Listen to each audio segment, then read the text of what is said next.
በስመ አብ ወወልድ ወመንፈስ ቅዱስ አሐዱ አምላክ አሜን። ሁለቱ የፈቃድ አጽዋማት የዘመነ ጽጌ የጾም ፈቃድና የወርሃ ጳጉሜን የጾም ፈቃድ ናቸው። እነዚህ አጽዋማት በምንጾምበት ጊዜ ምንም እንኳን ሰፊው ሕዝብ እንደሚጾም የሚጠበቅ ቢሆንም መጾማችን ግን ማሳወቅ የለብንም። ብዙ ሰው ይጾማቸዋል ተብሎ ቢጠበቅም ማን ይጾም ማን ግን የፈቃድ ጾም ስለሆነ የሚታወቅ ነገር የለምና ጥንቃቄ ልናደርግባቸው ከሚጠበቁ ነገሮች አንዱ የፈቃድ ጾም ነው። ከሁለቱ የፈቃድ አጽዋማት አንዱ የዘመነ ጽጌ የፈቃድ ጾም ነው። ዘመነ ጽጌ ማለት የአበባ ዘመን ማለት ነው። የአበባ ወቅት ማለት ነው። የእመቤታችን የቅድስት ድንግል ማርያም ስደትና እንግልት የሚታሰብበት ወቅት ሲሆን ይህም ከመስከረም 26 ጀምሮ እስከ ህዳር 5 ድረስ ያለውን የሚያጠቃልል ይሆናል። ጾመ ጽጌ ማለት አንድ ሰው የእመቤታችንን ስደት፣ እንግልት፣ ፈተናና መከራ በማሰብ ከመስከረም 26 እስከ ህዳር 5 በራሱ ፈቃድ ብቻ የሚጾመው ጾም ነው። ይሄም የፈቃድ ጾም ይባላል። እንደሚታወቀው እመቤታችን ቅድስት ድንግል ማርያም ልጇን ከሄሮድስ ለማዳን ወደ ግብጽ በረሃ የተሰደደችበት ነው። ከግብጽ እስከ ኢትዮጵያ ተንከራታለች። ወደ ሀገሯ ገሊላ እስከምትመለስ ጊዜ ድረስ ለ3 ዓመት ከ6 ወር በርካታ ችግሮችን አሳልፋለች። እመቤታችን ድንግል ማርያም ረሃብና ጥም፣ ብርድና ቁር፣ በረሃና ሙቀት ተፈራርቆባታል በእመቤታችን በድንግል ማርያም ላይ።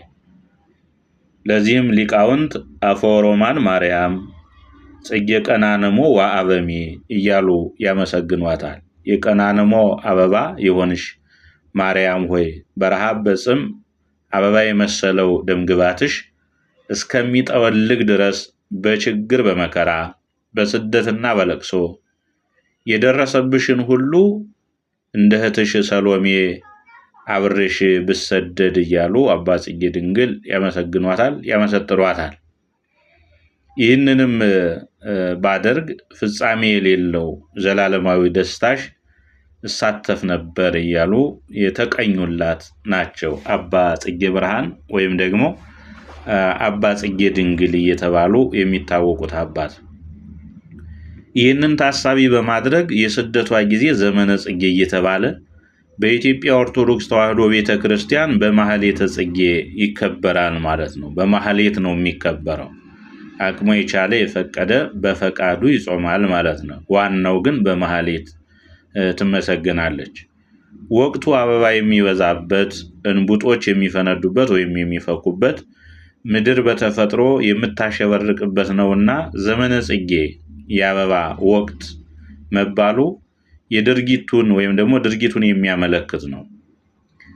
አንድ ሊቅ ከእሴይ ስር በትር ትወጣለች ከግንዱም አበባ ይወጣል ብሎ ተናግሮላታልና በትር የተባለችው ወይም በትር የተባለችው እመቤታችን ድንግል ማርያም ናት።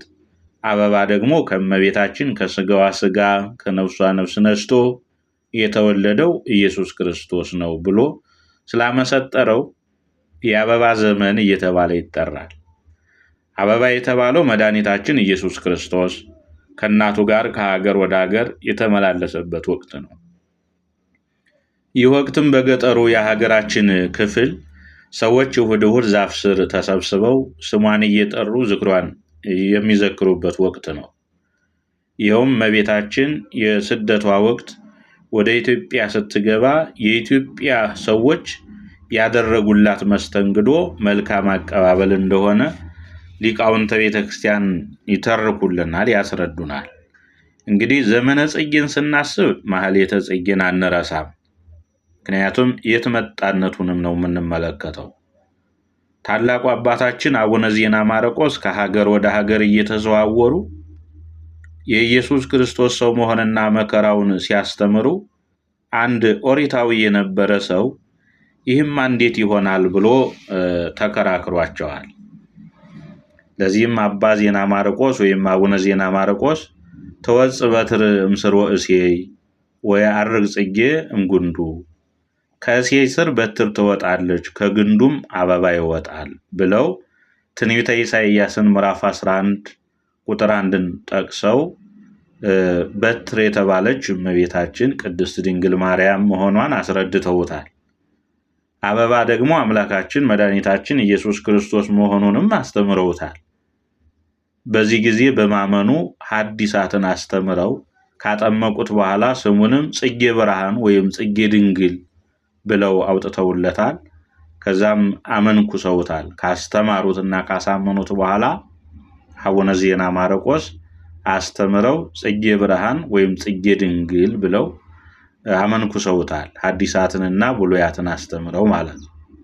አባ ጽጌ ብርሃን ወይም አባ ጽጌ ድንግል ከአባ ዜና ማርቆስ ጋር በስብከተ ወንጌል ሲያገለግል ከኖረ በኋላ የደብረ ሐንታውን አባ ገብረ ማርያምን እያማከረ ቤት እንዲመታ አድርጎ ባለ 5 ስንኝ ማህሌተ ጽጌን ደርሷል። 5 ስንኝ ያለው ወይም 5 ግጥም ያላቸው ባለ 5 ስንኞች ማህሌተ ጽጌ የሚባለው ድርሰት የአባ ጽጌ ድንግል ወይም የአባ ጽጌ ብርሃን የሚባለው ሊቅ አባት ደግ አባት ማለት ነው። አባ ገብረ ማርያም በስደቷ የደረሰባትን ግፍና ሰቆቃ የሚዘክር ሰቆቃወ ድንግል የተሰኘ ድርሰት ደርሰውላታል። ሰቆቃወ ድንግል የሚባለው ደግሞ የአባ ገብረ ማርያም ነው ማለት ነው። ይህም አባት ጻድቅና የዋህ ትሑትና እመቤታችን የተገለጸችለት ደግ ሰው ነው። ይኸውም በዘመነ ጽጌ ከማህሌተ ጽጌ ቀጥሎ በተለይ በታላላቅ ገዳማትና አድባራት ይደረሳል ሰቆቃወ ድንግል። ሰቆቃ ማለት ሐዘን፣ ለቅሶ፣ ዋይታ ነው። ይህንንም አባ ገብረ ማርያም ደርሰውታል። ከዚህ በኋላ በየዓመቱ በደብረ ብስራት ከአቡነ ገብረ ማርያም ጋራ እየተገናኙ ስደቷን በማሰብ ማህሌት ይቆሙ ነበር።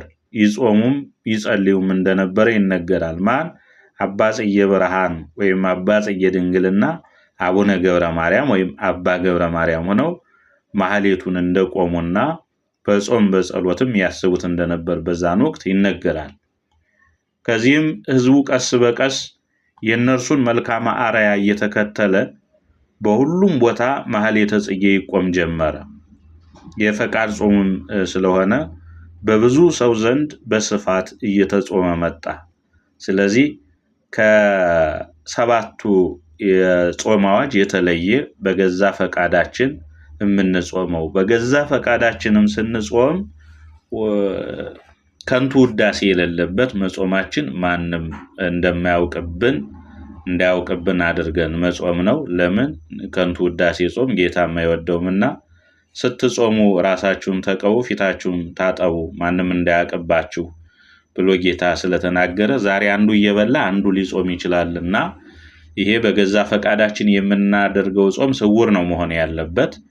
ለምሳሌ ካህናቱ ሲበሉ ወይም ዲያቆናቱ ይመለከታቸዋል የተባሉት ሰዎች ሲመገቡ፣ ሌላው ሲጾም ወይም አንዱ ጥላሎት ወይም ደግሞ ስጋ፣ ቅቤ የመሳሰሉ ነገሮችን ሲመገብ ያኛው እንደሌላ ነገር መመልከት የለበትም። በገዛ ፈቃድ